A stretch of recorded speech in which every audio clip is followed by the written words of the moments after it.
In today's gaming news, WildStar gets a release date and an NDA lift, ESO lets you buy mounts at launch, and the Heroes of the Storm Alpha is live.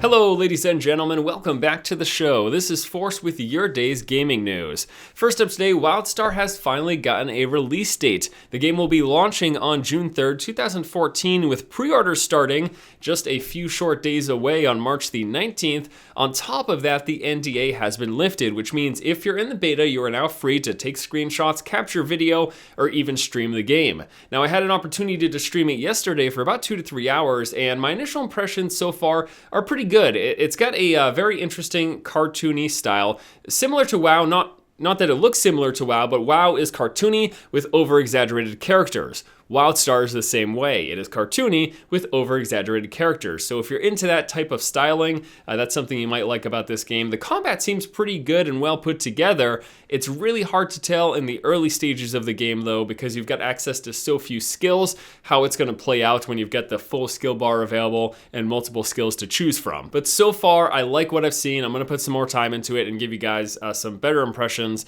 as I continue to level and progress through the game. Next up in news, the Elder Scrolls Online will be having a purchasable horse on launch day. This is rather disheartening that I have to bring this up and that we're having this discussion, but we knew it was coming. So basically what happened is in an interview with Zam.com, the game's director Matt Fyro was asked what type of items or services can we expect to find in the ZeniMax store at launch. He responded by saying, "We're going to have 2 items, the ability to upgrade to the Imperial Edition and an entry-level horse. The horse you get in both purchases is functionally the same, but the Imperial Edition is the only way to get the white horse." So we knew there was going to be a cash shop that provided visual aesthetic changes. And this horse that they're selling access to is no different from the Imperial horse, which is also no different from the base level horse that you get in the game. Basically, the most expensive horse that you're going to be able to purchase around level 15 or 20 after about, 8 or so hours of playtime. It's the same as the Imperial horse, and it's the same as the horse that they're going to be selling in the cash shop. So in that sense, it's not like you're getting a big advantage. In fact, there are faster capable horses. There's basically horses that start off with faster base stats, and you get to level all these horses up. So the best horse in the game is only available in the game. They're not selling access to the best potential horse. That is not the case.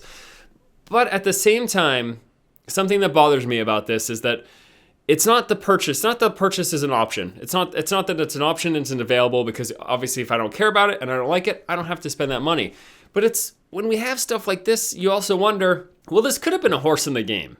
And this could have been development time that they spent to put something in the game, rather than partitioning it off and saying, if you want this, you've got to pay extra for it. One of the big things when I was talking about this game initially, when the sub fee was first announced, one of the biggest reasons I was supporting it was because of the idea that if we're paying a box price and we're paying a sub fee, I do feel like we should get everything the game has to offer. And it's not like this precedent hasn't been set. People will bring up the World of Warcraft, and you are absolutely correct. The World of Warcraft has a box price, it has a sub fee, and they sell special mounts. It's the exact same thing. They sell special mounts.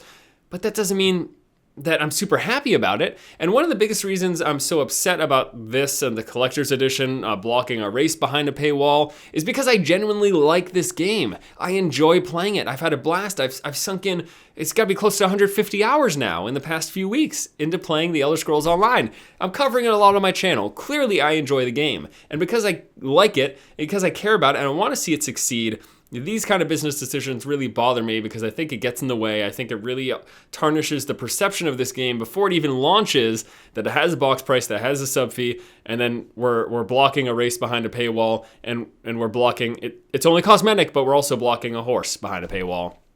It just bothers me because I actually care, because I actually like the game.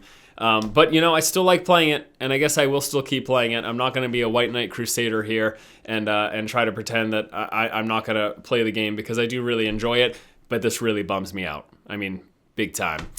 Something that makes me happy, though, is that we do have the official launch of the Heroes of the Storm Alpha. So excited. So yes, the alpha for this game has officially launched. It went live yesterday. There's no NDA, which means people can stream and make videos and do all sorts of stuff like that. And that is exactly what I will and have been doing. I streamed the game today. I've already put up a video. Expect more videos. I've been waiting for this. I've been waiting to see what Blizzard would do in terms of trying to add to the MOBA scene. And whether not people are going to like this, it's tough to say. They're mixing a few things up. We've got creeps, we've got towers, we've got enemy bases. They've got more objective-driven maps. You basically have to capture objectives and do these things that help you push towards the enemy base. And they're also not as skill-focused in the sense that there's, as far as I'm aware, there's no last hitting. There aren't like snowballing individual characters because characters don't level individually. The entire team levels together. So there are certainly, while there's a lot of similarities, there are a lot of things that Blizzard's trying to do differently. Now the question is, will that catch on? Will people enjoy it? And will this be a MOBA that survives? It's hard to say, but I played for about 3.5 hours today and had a great time. The stream was a lot of fun. Seems pretty interesting so far.